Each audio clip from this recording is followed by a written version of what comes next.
And so, but I'd jump in when I could. And eventually, Sundays at 3:00 became a consistent time that we would go down there. And then through the week, different stuff, but Sundays at 3 became just a consistent time where Jim's got construction days, he's got a big 4-door Chevy truck. Yeah. And we drive back under there, pots of soup, chili, stuff like that, and just hang. So what you're doing, just hang out. You've kind of created the consistency of, like you said, creating that relationship with these people. I'd say the biggest thing that we've done over the years, not to get too far ahead, but yes, creating consistency. They see people come all the time to do the one-off projects. Right. And so they expect that. So their mindset when they see you is get as much as I can, as quick as I can, because they're going to be gone. And so why not? If Thomas comes down and he's serving me a meal, why not hustle Thomas, at least try, because I'll never see him again. Yeah. And what does it matter? For sure. That's the mindset. And so what we really worked hard to do is basically, just stubborn enough to keep coming back and show them that's not who we are. Yeah. We're going to show up. And I think they thought, I still wear my sunglasses inside for some reason, but I've always got sunglasses on. Yeah. Jim's always got a big pair of black sunglasses on. We're in a big black truck. They thought we were the police. They thought we were they thought we were like spying on them for somebody. They didn't know. They're just they're skeptical because they don't trust anybody. Right. So you've got to consistently lay the groundwork of being there to establish trust. Right.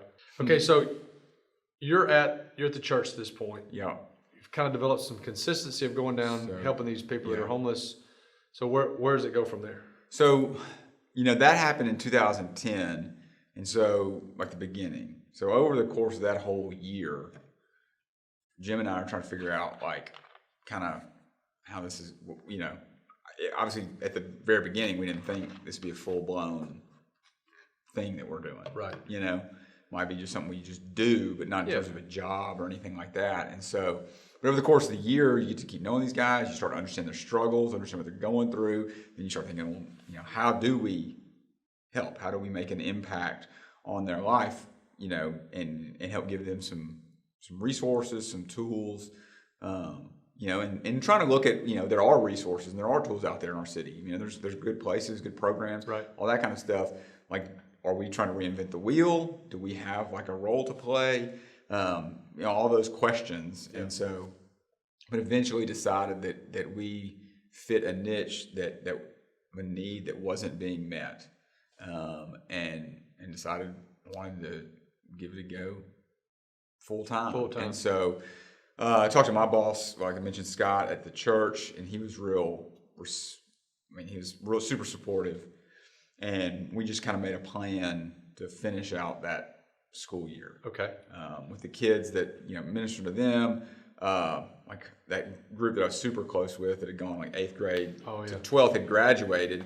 And then I'd picked up a new discipleship group that were seniors. Their leader had to move away, and just wanted to keep some consistency with that group, with the kids, whatever. Just finish the school year strong, and so worked at the church, but also kept doing what we were doing, and also all the fundraising, everything to kind of be set up to where when May 31st happened, of 2011.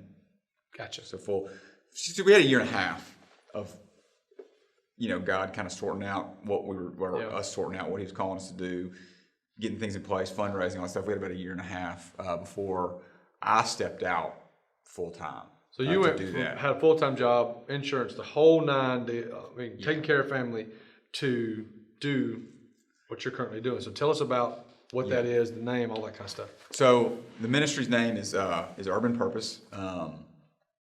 I don't know if I could explain to you where it came. I could, but it was a long story of just back and forth. That was the hardest part. Names, logos, all that kind of stuff is terrible. Yeah. Making all those decisions. But Urban Purpose, and started out, just like I said, grown a lot over the years. But at the core of what we do is we build relationships and get to know people in need.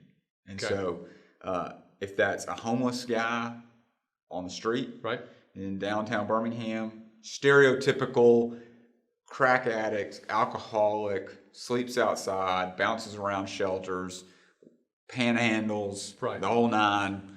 That is, that group. Yep.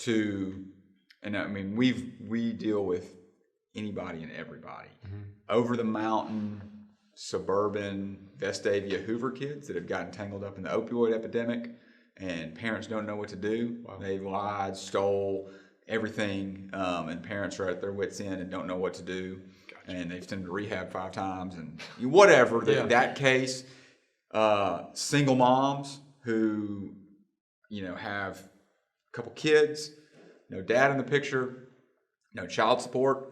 They're sitting there saying, I can go get this $9 an hour job. Right. But also I've got 3 kids that need childcare, and the money doesn't make sense, and right. the money doesn't work. And how am I supposed to do this to the person coming out of jail that doesn't have anywhere to go? All that, we've dealt with it. And so in some ways, I mean, it's a broad brush, that anybody that comes to us, I mean, we get families from our church that come to us, or other churches that have heard about us and say, I've got a nephew, cousin, sister, right. Whatever. So and we term people in need. Yeah, it's broad, and we think about, and we do a lot with the homeless population downtown. Right.